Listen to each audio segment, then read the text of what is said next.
جزا. اچھا جناب, اگلے ہمارے کالر ہیں عالم اسکیپٹک صاحب. السلام علیکم مفتی صاحب. وعلیکم السلام. جی خیریت سے مفتی صاحب؟ الحمدللہ.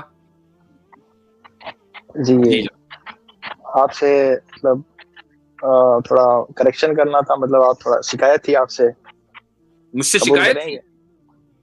جی اگر میں نے کوئی بات غلط کہی ہوگی تو میں معذرت کر لوں گا, مجھے بتا دیجئے کیا مطلب لاسٹ جو آپ کے ساتھ بات ہوئی تھی قیصر راجہ سر کے چینل پہ, تو آپ نے میرے جانے کے بعد کہا کہ مطلب یہ لوگ ایسے ہوتے ہیں ویسے ہوتے ہیں, مطلب آپ اپنی طرف سے ایلیگیشنز لگا رہے تھے. مجھے کیا میرے رہتے ہوئے تک بھی میرے رہتے ہوئے آپ نے کچھ نہیں کہا. آپ نے کہا کہ میں نے ان کو اپنا پرسنل ای میل دیا تھا اور ان سے میں بات کرنے کے لیے بولا تھا پرسنل, لیکن ایک جو اس سے پہلے اسٹریم ہوئی تھی وہ آپ سے ایک ہی بار بات ہوئی تھی, وہ پڑھی ہے عامر کے چینل پہ, آپ دیکھ لیجیے. وہاں پہ کچھ آدمی ای میل دیا نا, پرسنل بات کرنے کی بات کہی تھی آپ. مطلب آپ ایسا ڈائریکٹلی کہہ رہے تھے کہ میں نے ان کو مطلب دیا تھا اور یہ لوگ ایسے ہوتے ہیں, مطلب ان کو ایک سستی شہرت حاصل کرنی ہوتی ہے, سامنے ڈبیٹ میں آ کے یہ لوگ ہم کو آرگیومنٹس میں ایسا وہ کرنا چاہتے ہیں. آپ ایسا کرنا, مطلب آپ سے میں کم سے کم آپ سے یہ ایکسپیکٹ نہیں کر رہا تھا سر میں. ٹھیک ہے عالم بھائی, اگر میں نے کوئی بات غلط کہی ہے اس کے لیے میں معذرت چاہوں گا. میرے کہنے کا مجھے یاد بھی نہیں کہ میں نے کیا کہا, میں ویسے ہی معذرت کر رہا ہوں, مجھے یاد بھی نہیں ہے, سیدھی بات ہے. لیکن اگر میں نے غلط کہا ہے تو میں معذرت چاہوں گا. البتہ اتنا مجھے یاد ہے کہ میں نے آپ کو یہ ضرور کہا تھا کہ آپ مجھ سے پرسنل رابطہ کر لیں, کیونکہ بعض مرتبہ وہ ایک الگ سے میری کلپ بھی بنائی ہے عامر صاحب نے, کنفیوزڈ اسکیپٹک مائنڈ بول کے. آپ وہ پورا دیکھ سکتے ہیں. آپ نے نہیں نہ مجھے پرسنل ای میل نمبر دیا, نہ آپ نے مجھے پرسنل کرنے سے بات کرنے کی بات کہی تھی. اس میں نہیں دیا. اس کے علاوہ مجھے نہیں پتا آپ کی مفتی صاحب سے کہاں بات ہوئی ہے. میں نے بات ہو چکی ہے کسی موقع پر, میں نے آپ کو کہا تھا کہ یہ میرا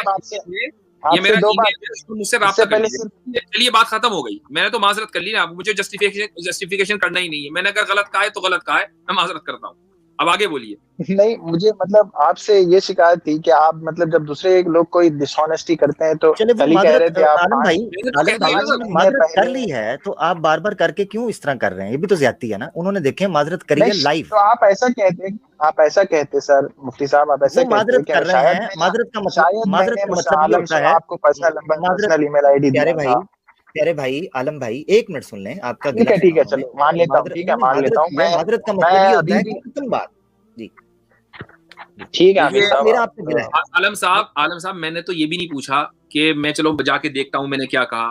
میں تو حسن ظن کہ ہو سکتا ہے کہ میں نے غلط کہا ہو اور آپ صحیح کہہ رہے ہو. میں نے اسی بنیاد پر معذرت کر لی. اب آپ آگے بڑھیں.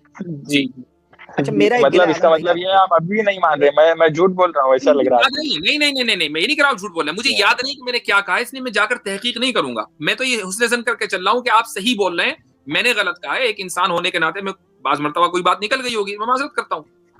اچھا میرا گلہ عالم بھائی آپ سے, عالم بھائی میرا گلہ مطلب آپ سے یہ ایکسپیکٹ نہیں کر رہا تھا, مطلب آپ سے بڑی میں آپ سے میرا گلہ ہے آپ سے. ایک عالم بھائی میرا بھی گلہ ہے نا, میرا بھی گلہ سن لیں. آئیڈیالوجیکل ڈفرینسز ہو سکتا ہے, لیکن میں آپ سے کبھی بھی میرا گلہ بھی سن لیں یار.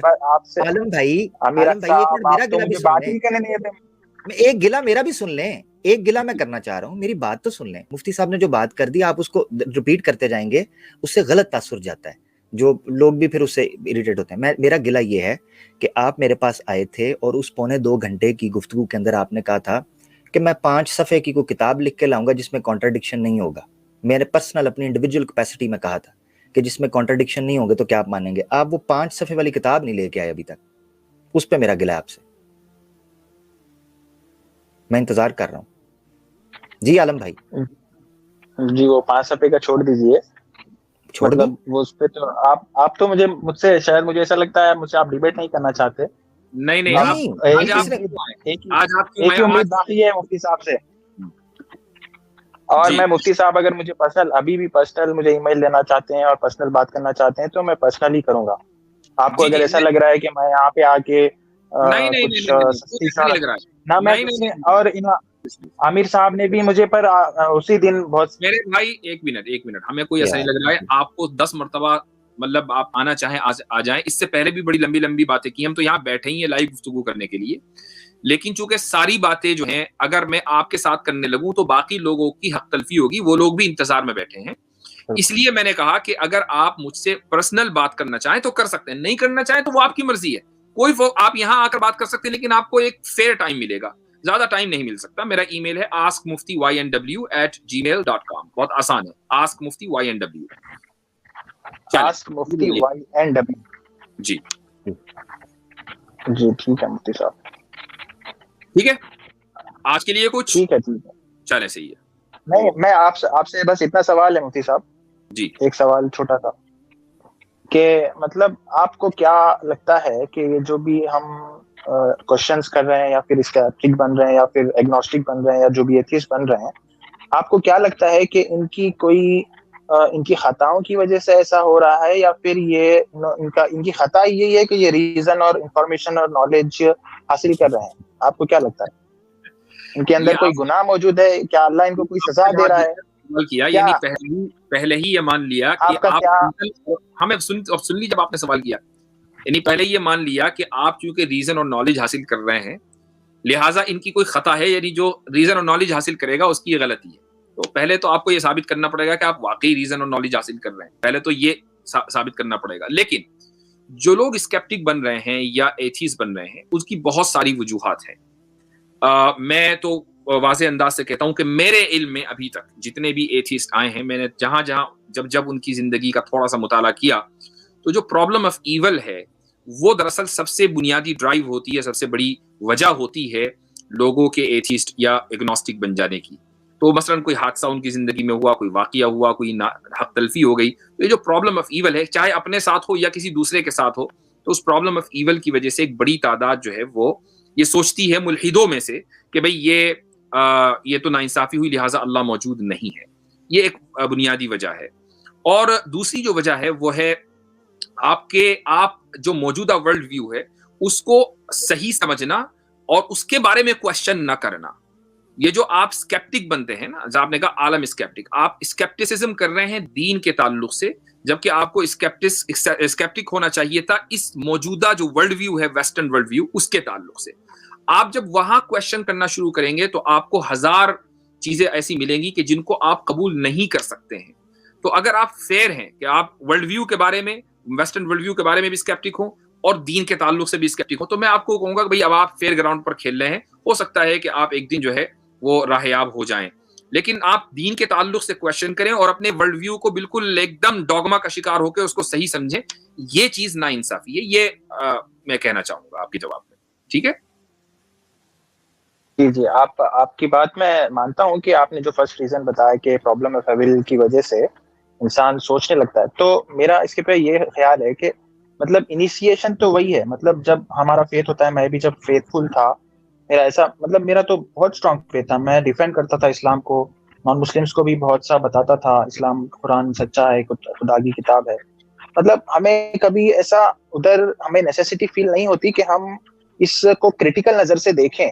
جب ہمارے اندر کوئی ایک کوشچن پیدا ہوتا ہے, کیا مطلب جب آپ نے کہا کہ پرابلم آف ایول, تو ہم کوشچن کرنے لگتے ہیں کہ کیا یہ صحیح ہے, واقعی میں کیا یہ صحیح ہے. تو ہر چیز کو کریٹیکل نظر سے جب دیکھنا شروع کرتے ہیں تو ہمیں اس کے اندر کمزوریاں جب نظر آنے لگتی ہیں, تو ہمارا جب اسکیپٹیکل یا پھر ہمارا ایمان جو ہے ڈگمگانے لگتا ہے. ایسا میرا ماننا ہے. مطلب جب تک وہ کنڈیشنز نہیں بنتی, جب تک انسان کریٹیکل سوچتا نہیں, جیسا کہ ڈیکارٹس کا میتھڈ ہے کہ سن لیجئے, آپ نے کہا کہ انسان کریٹیکل نہیں سوچتا, یہ بنیادی طور پر غلط ہے. کریٹیکل تو ہم بھی سوچتے ہیں, یعنی ایک باقاعدہ حدیث میں پوری ایک سائنس ہے کہ جس کو کہا جاتا ہے نقد الحدیث, یعنی حدیث کے اوپر کرٹیسزم. یہ جو علم الرجال ہے وہ اس حدیث کو روایت کرنے والے ان کے اوپر کرٹیسزم. تو ہم تو ایک حدیث کے اوپر کرٹیسائز کرتے ہیں اور اس کو کریٹیکلی سوچتے ہیں کہ یہ حدیث قابل قبول ہے یا نہیں ہے. جو قابل قبول ہوتی ہے اس کو لیتے ہیں, جو نہیں ہوتی ہے اس کو ریجیکٹ کر دیتے ہیں. اسی طریقے سے قرآن کی آیتوں کے تعلق سے ہم کریٹیکل تھنکنگ کرتے ہیں کہ یہ آیت اس کے اوپر عمل کیسے ہو سکتا ہے, کیسے نہیں ہو سکتا. ٹھیک ہے, تو ایسا نہیں ہے کہ صرف آپ ہی کریٹیکل سوچ رہے ہیں اور سامنے والا کریٹیکل تھنکنگ نہیں کر رہا ہے.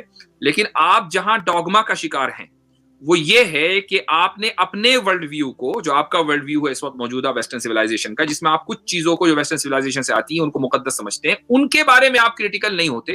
یہ ایک بنیادی مسئلہ ہے. تو چلیے, میری آپ کی سوال کا میں نے جواب دیا, اب میں بقیہ لوگوں کو بھی لے لوں. بہت بہت شکریہ, آپ تشریف لائے. ٹھیک ہے مفتی صاحب، آپ کے ساتھ پرسنل میں آپ سے رابطہ کرنا چاہوں گا. ٹھیک ہے، پرسنل بات کریں گے. باقی بہت بہتر. اوکے مفتی صاحب میں ایک جملہ کہنا چاہتا ہوں جلدی سے. ایک جملہ کہنا میں ناظرین کو بتاتا ہوں کہ انہوں نے لائیو آ کر کہا تھا کہ میں 5 صفحے کی کتاب لکھ لوں گا، تو کیا آپ اس کو خدا کی طرف سے مان لیں گے؟ یہ صاف پتہ چلتا ہے وَإِن لَمْ تَفْعَلُوا وَلَن تَفْعَلُوا، تم نہیں کر سکو گے اور ہرگز نہیں کر سکو گے. کوئی ایک بندہ سامنے ہے، میں اپنی انڈیویجول کیپیسٹی کے اندر کہتا ہوں کہ جو یہ چیلنج کر سکتا ہو کہ میں جناب 5 صفحوں کی، اس نے 5 کا ہے، وہ جو آ کے کلیم کرنا چاہیں کر لیں. بہرحال بہت شکریہ، یہ ڈراپ کر گئے اپنا کلیم. جی اب میں صرف 4 لوگ اور ہیں ان کو لوں گا، اس کے بعد اپنی اسٹریم پر. سبق پھر پڑھ صداقت کا، عدالت کا، شجاعت کا، لیا جائے گا تجھ سے کام دنیا کی امامت کا. سبق پھر پڑھ صداقت